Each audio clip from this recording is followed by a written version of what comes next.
Hey guys, welcome to a new video. I'm Stephanie West. I'm an LPC here in the state of Michigan. Today I want to talk about a simple mindset understanding, and that is where our attention goes, our energy flows. Meaning whatever we focus on will heavily influence the levels of distress or the levels of calm that we experience. And I really can't state it much more simply than pay attention to what you pay attention to, and if it's not helpful, you got to switch your mindset. And we can do things like that in therapy. And towards the end of the video here, I'll try to give you ways to concentrate on the things that will be helpful for you. So I want to use just the analogy of dieting, and restrictive eating is one of the things that sets us up for really long-term hard outcomes potentially. Because when we hyper restrict, chances are it's not sustainable, and so we go into kind of a binge cycle, restrict cycle, binge, restrict. That's so common, but we do that in so many areas. So we'll say, I'm going to be like all in over here. Ooh, that's too intense, so I'm going to do none of the things. I'm going to save every penny I have. Oop, now I feel deprived, so I'm going to go blow everything.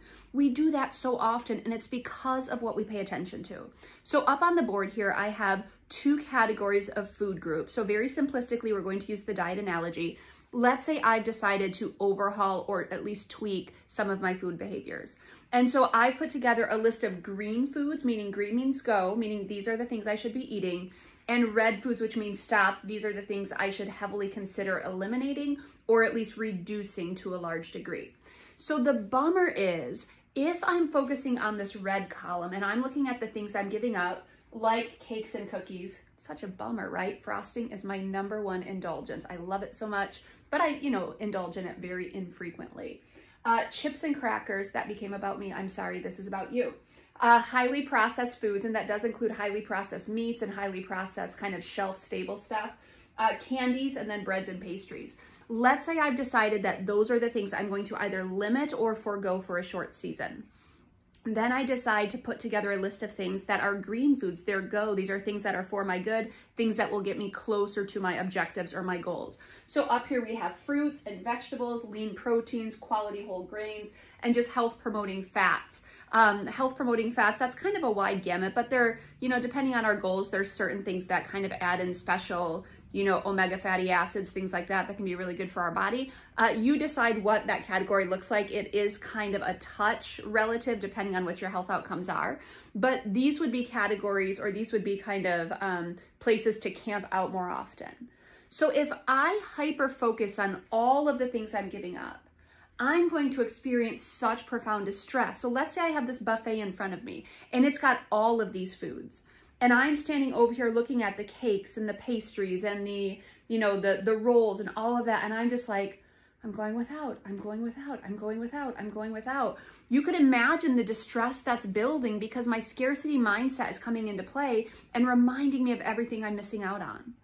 But let's say the same buffet is in front of me and my attention's over here, and I'm seeing, berries and fresh fruits, and I'm seeing lots of vegetables, and I'm seeing a whole plethora of lean protein. So there's shrimp, and there's chicken burgers, and there's, chicken breast, and there's some sort of like turkey sausages, and there's a bunch of things going on. I know turkey sausage can be highly processed, you got to get choosy with it. But if I'm focusing on the things I'm allowed to have, suddenly there's bounty in front of me. There's a lot of things that I have access to.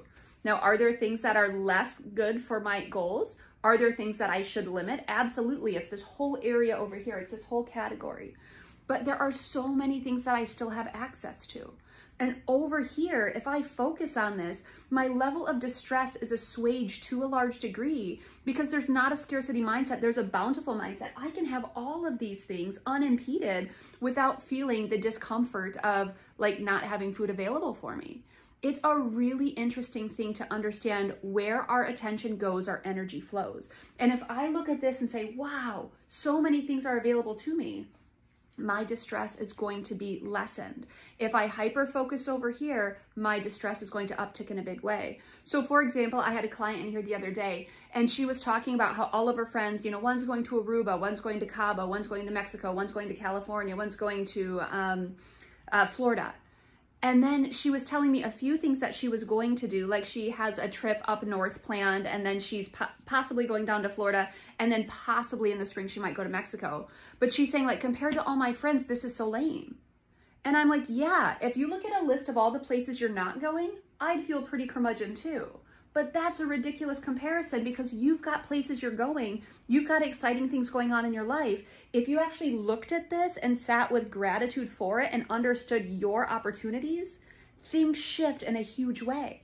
But if you insist on looking at all the things not afforded to you, you will not only experience distress, you're going to kind of just vomit all over your relationships and not be happy for other people and not just share in their wins with them. The one who worked hard to be able to go to Cabo, the one who worked hard to be able to go to Mexico, the one who worked hard to be able to go to Florida. Now, I'm sorry that's not in your story right now. You are working hard, but you've got these things going on too. And that's a blessing. That's a good thing. And so at some point, you've got to determine, where does your energy go? Where does your attention go? If you're focusing on what's not afforded to you, you will experience so much distress. But if you focus on what you've been given, my friends, oh my gratitude.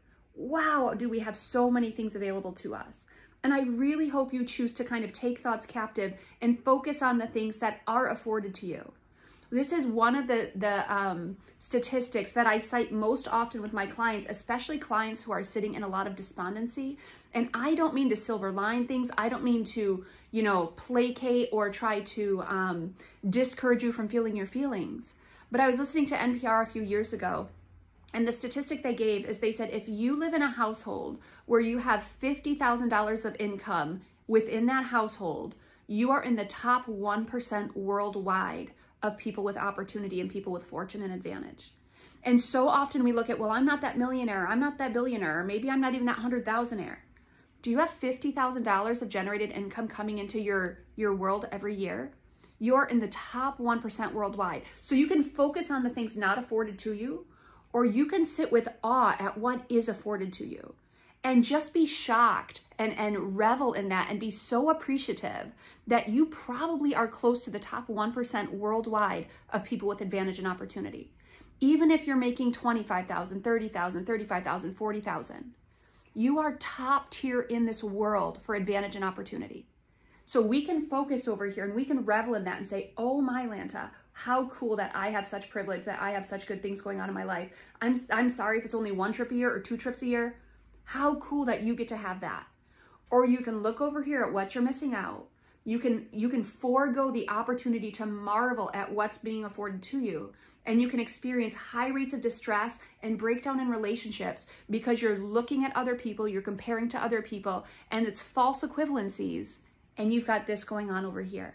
Think about it, my friends. What we think about matters. Where our attention goes, our energy flows. Focus on what you've been given, focus on what you have afforded to you, and sit in awe of that.